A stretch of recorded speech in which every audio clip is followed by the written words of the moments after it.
Hello, everyone. So today we are going to talk about intuitive eating. So this is looking at food from a different lens, especially once you've gone through the reset and you can add some of those foods back in. We want to let go of some of the guilt and some of the shame and frustration that might be associated with that. So we are going to start with a guided meditation. So I invite you, if you have some headphones, throw some headphones in, find a comfy spot to sit where you're not distracted. And this is just under 6 minutes long. And it's really going to focus on, accepting your body, loving yourself, and letting go of some of the things around food that might be an issue for you.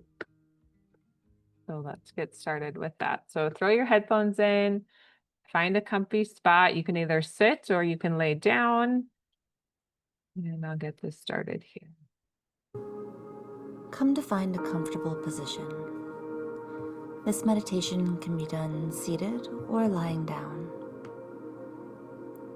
Allow your body to feel supported while keeping your spine long.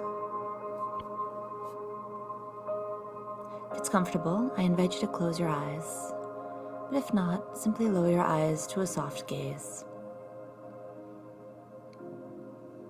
Begin to notice your breath. Without judgment, notice your natural inhalation and exhalation.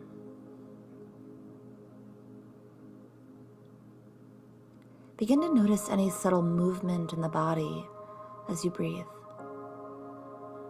Perhaps you notice it in the abdomen or the chest.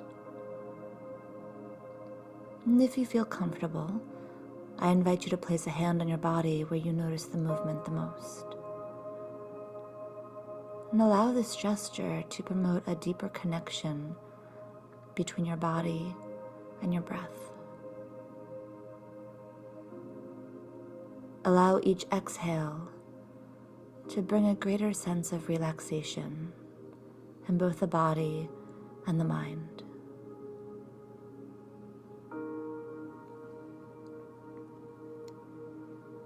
You can keep your hand where it is or allow it to rest on your leg or beside your body if you're lying down. I'll state a phrase, and you will repeat it to yourself mentally or out loud 3 times. May I be free of comparing myself to others.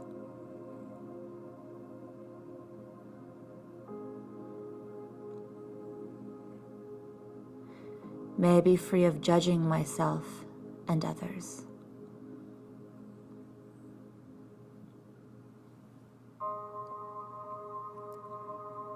May I be free of the inner critic.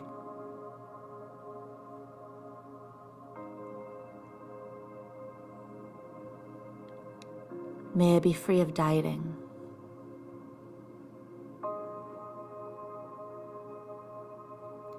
May I be free of food rules.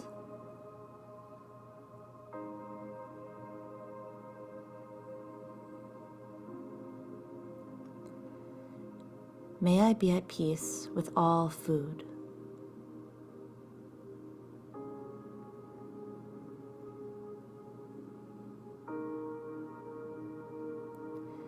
May I be connected to my internal cues.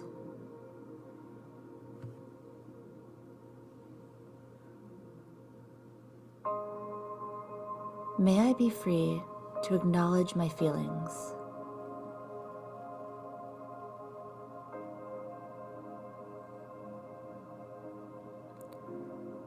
May I be free to talk about my feelings.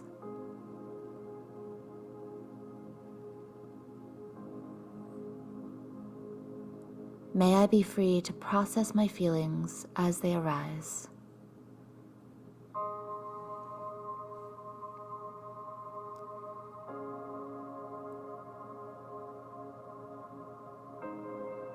May I love my body unconditionally.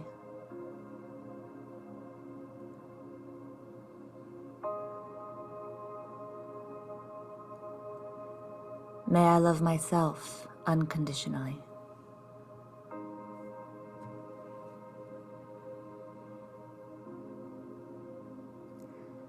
And taking a moment and select a phrase or phrases that you feel that you need in this moment. You're also more than welcome to use your own phrase. And then spending a few moments and repeating the phrase or phrases to yourself mentally or out loud.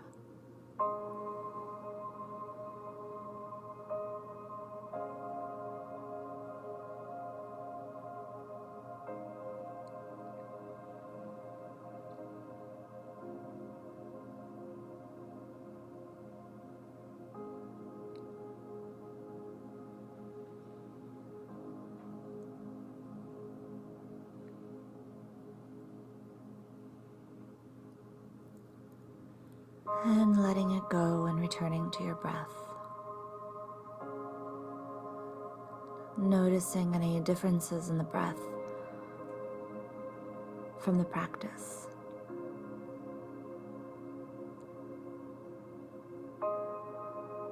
And noticing any other effects in your body and your mind.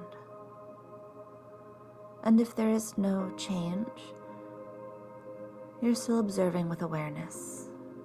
There is no right or wrong, you're just noticing.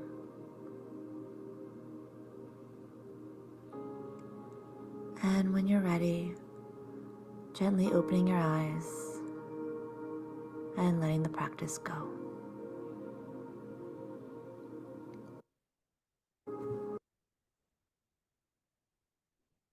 So sometimes we get so caught up in what we can't have, we forget to focus on how to serve our own bodies. So we're going to talk today about intuitive eating. So this is taking a different approach about food and what is good for you and what is serving you and your body. So what is intuitive eating? So this is looking at a different way to look at dieting. So it's not about the willpower, it's actually about the wisdom and following your own intuition. So your body already knows what it needs. Most of the time, we've just forgotten how to listen, or we're so distracted or disconnected from our own body that we don't know what we need.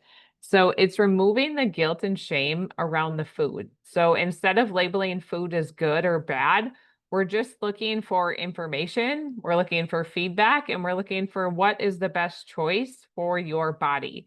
So our goal is to rebuild that trust with the food and with our own self in knowing what we need to nourish our body. So the body connection is one of the most powerful parts of intuitive eating.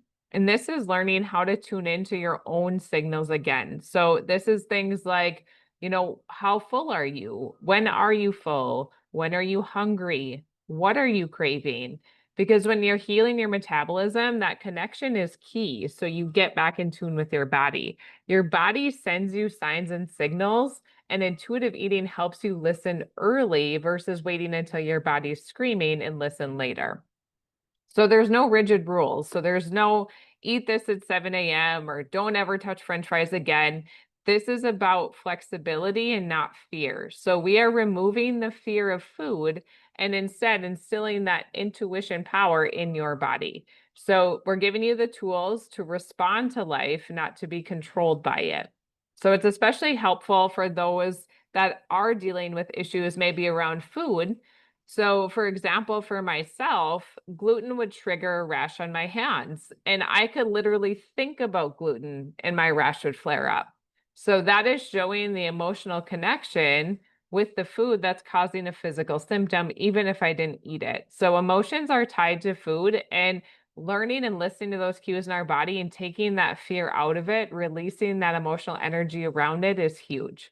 So intuitive eating has actually been around since 1995. It was created by two dietitians who were done with the damage restrictive diets that we're doing to people. So diets make you have a mindset of, oh, good and bad, right? Positive or negative. There is no happy ground. So this is actually an anti-diet approach rooted in science and compassion. So now we're seeing how it supports not just mental health, but hormonal and metabolic health too. Because the truth is, you were born intuitively, right? So You didn't worry about what you were going to eat as a baby. You cried when you were hungry and your parents fed you, and you stopped eating when you were full. So babies listen to their intuition. So we're helping you come back to listening to that intuition again. So the benefits of intuitive eating. So it isn't just about eating whatever you want. It's about reconnecting with your body in a way that supports your health on every level, both physically, emotionally, and behaviorally. So physical health. So intuitive eating has been shown in research to improve metabolic markers like blood sugar regulation, cholesterol, and inflammation. So when you reduce the stress around your food, your body shifts out of that survival mode and starts to heal. So for example, I had a client who's in the middle of the reset and she's like, I am supposed to have this big family dinner. We host it every year. They make traditional food. She's like, what the heck am I supposed to eat?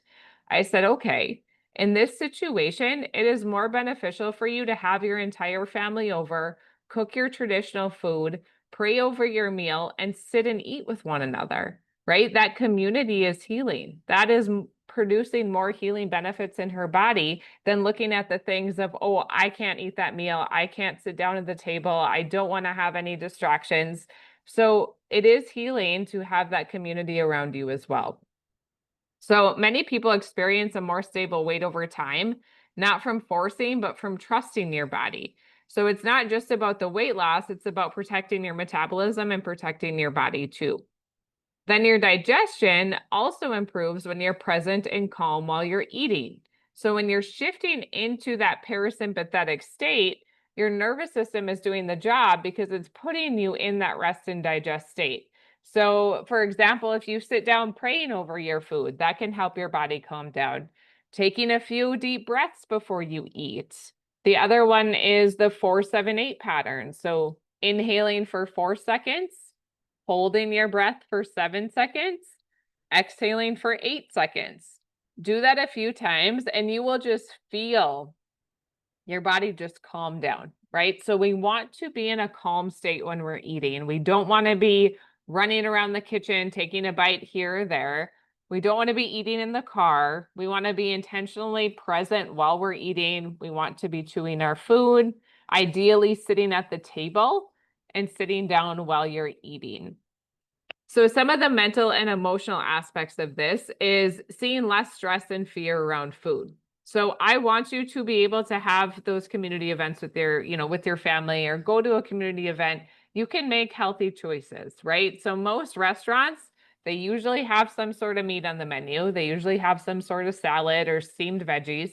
You can ask if they'll make it with, no oil if possible or less oil if they're able to just steam them in water. So you can make healthier choices when you're out and about as well.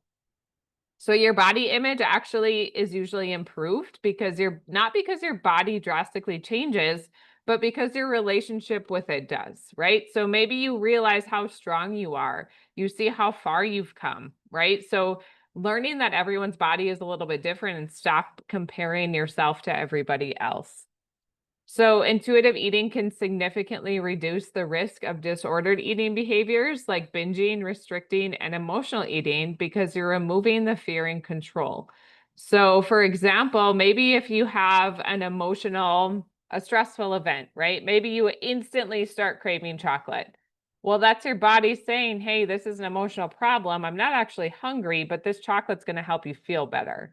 So identifying that, whether that be journaling, whether that be your significant other trying to help you point those patterns out to you, that is sometimes helpful. And then replacing it with a healthier option. Maybe that's going for a walk. Maybe that's meditating. Maybe it's doing some yoga, going outside. So replacing it with something else. So you do need to replace it with something or you're going to have that void. So if you're not going to eat the piece of chocolate, go for a walk or go outside. So I want you to think, what would I speak to a child the way I speak to my body? So if you say, I hate my love handles, do you feel like if you said that to a kid, it'd make them break down?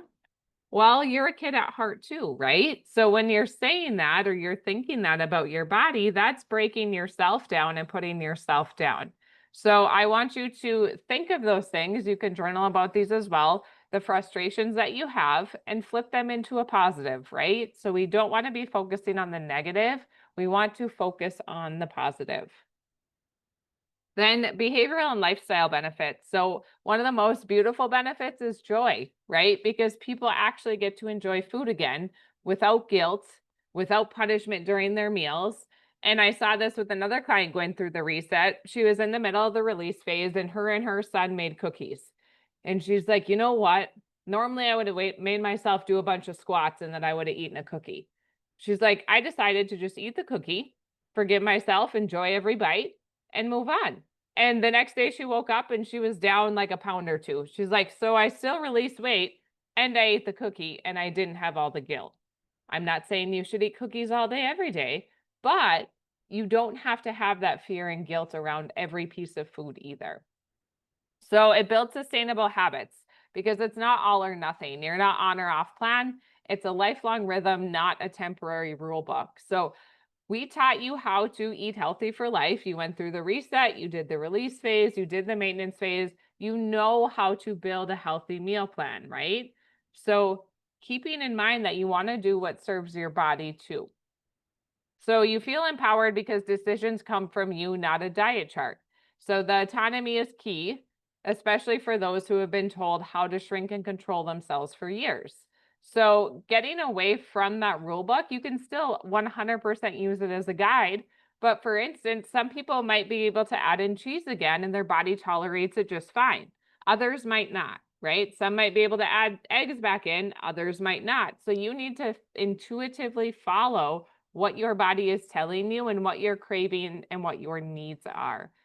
So think about those things that you feel that you might need for your own body. So the 10 core principles of this actually come from the original intuitive eating model. So I pulled out a few of them here. So number one, reject the diet mentality.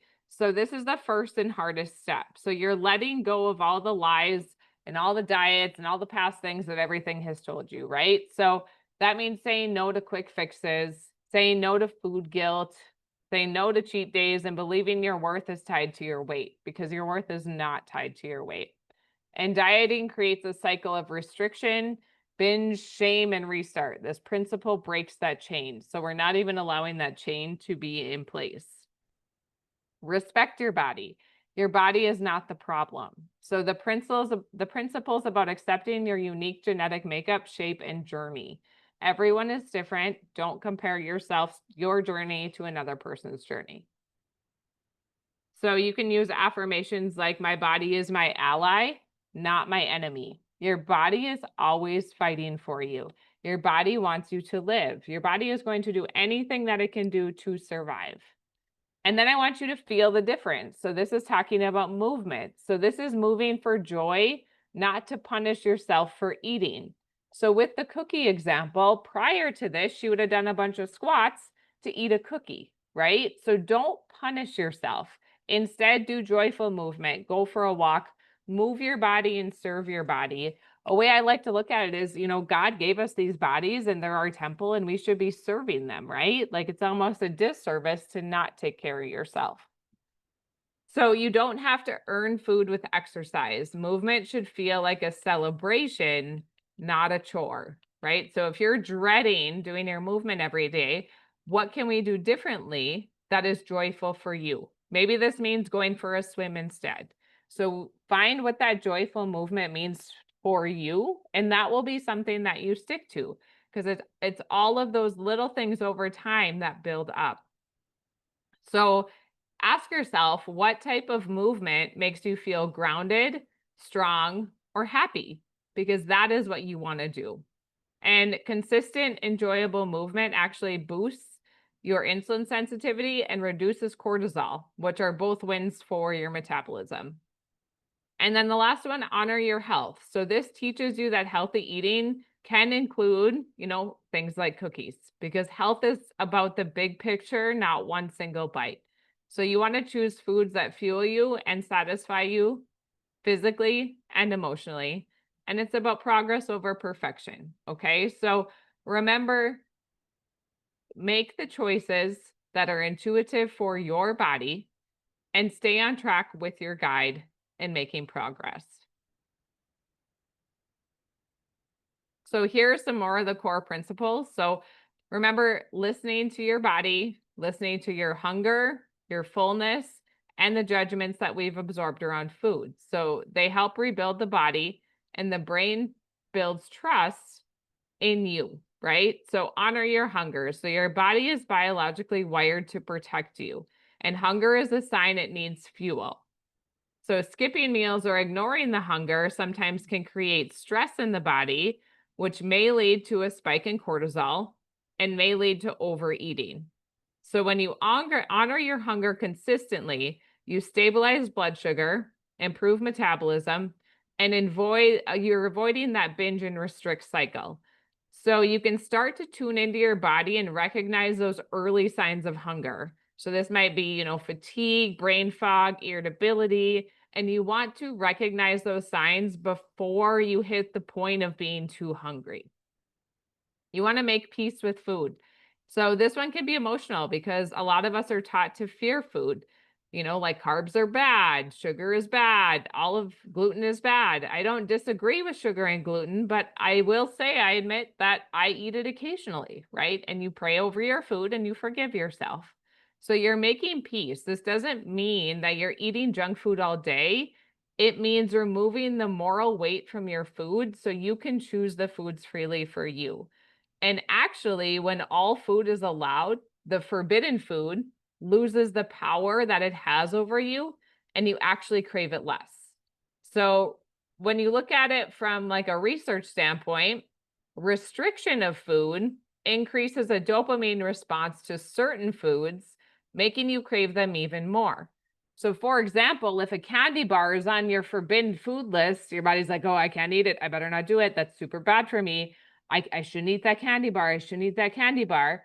And then you give in and you eat the candy bar, that dopamine response in your brain or your feel-good hormones skyrocket even higher because you just did something you weren't supposed to do, right? Because it has that power over you.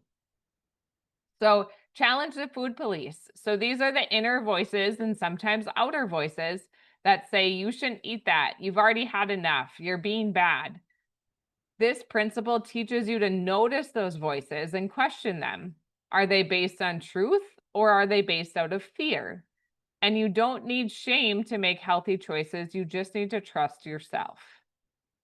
And then feel your fullness. So this is about pausing during meals to ask, how do I feel right now? Fullness isn't about being stuffed. It's about being satisfied.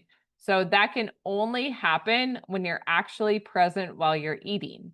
So even if you're scrolling your phone while you're eating, you're not present because your brain isn't focused on digesting and processing those foods. And before you know it, you could be like, oh my gosh, I'm stuffed. So intentionally eating your food and being present is important to be able to identify when you're full, because by slowing down and checking in, your digestion actually improves and you're less likely to emotionally eat later. So you could think of, set a reminder in your brain halfway through your meal. When I eat half of the food on my plate, just do a little check-in. Am I still hungry or am I satisfied? This should be easier when you are sitting at a table. If you are chewing your food, community at the table is great because you're talking and you're actually, going slower. Usually you're not just scarfing it down on your lunch break at work. So just doing that little check-in. Am I still hungry or am I satisfied? So here are some of the final core principles here. So discover satisfaction. Satisfaction is the missing nutrient in most diets because when eating becomes rushed or distracted, we miss the pleasure and end up overeating or craving more later. So we want to create a calm, intentional space while we're eating, which helps you tune in and truly feel satisfied and fulfilled. So studies show that satisfaction increases your digestion and nutrient absorption by activating the parasympathetic nervous system. So by being present, it actually has health benefits for your digestion and your nutrient absorption. There was another study done, I don't have this one in front of me currently, but It was about people that prayed over their food actually had better nutrient digestion absorption of the food of people that did not. So that was an interesting one that I found as well. So I encourage you, put down your phone, take a few deep breaths, chew slowly, and really digest that food. So coping with emotions without using food. So food can soothe, but it can't solve the emotional pain. So this isn't about eliminating emotional eating, it's about expanding your toolbox. So asking yourself in those moments, what am I really hungry for right now? So if you had an emotional event or an emotional trigger and you're having that craving, instead of thinking about the candy bar or the chips, ask, what are you actually hungry for right now? Do you need connection? Do you need rest? Do you need reassurance? So you could do things like go for a walk, you could journal, you could cry, you could stretch, you could call a safe person, or simply just do a little bit of breath work and breathe. Just sit down for a couple minutes and take a break. Because emotional eating is often a sign, right? That's your body saying this is something that you need to take care of. And it's not a failure. It is your body sending you a sign for an issue that needs to be handled. And then honor your health. So this reminds us that health is not perfection. So one meal, one treat, one skipped workout is not going to undo all the progress that you've had so far. It matters about the patterns over time, right? So all of those little habits and stacking those over time is what is going to add up in the end. So you're learning to make food choices based on how you feel, not based on shame or rules. So getting started with intuitive eating. So the first thing that we need to really tune into is, am I truly hungry or is this something else I'm feeling? Sometimes, we look at the clock, we are taught as small children that we need to eat 3 meals a day. We need to have, all parts of the food pyramid. We need to have all of these things, but is that really the truth for you and your body? So are you truly hungry or is this something else I'm feeling? So some physical hunger signs, this is your body saying that it needs a signal for fuel. So this can build up slowly and it can show up as things like an empty or growling stomach, low energy, brain fog, and sometimes it's gradual and usually any nourishing food will satisfy it. So if you eat chicken and veggies or an egg, you're probably physically hungry. So you can ask yourself, like, do I need to solve a physical hunger that you would eat the chicken, the veggies, or eggs? You're probably actually hungry. If you want something like chips or ice cream, you're probably emotionally hungry. So emotional hunger signs tends to come on suddenly. It's often tied to stress, boredom, sadness, or even happiness. And it shows up as a specific craving like chocolate, chips, ice cream, not just I need food, right? So it's often unrelated to when you last ate. And if you just had a meal and you're hungry again, ask what emotion might be underneath that hunger. So another question to ask yourself would be, what am I truly hungry for right now? Comfort, connection, control, rest, because those specific cravings are usually the emotional hunger.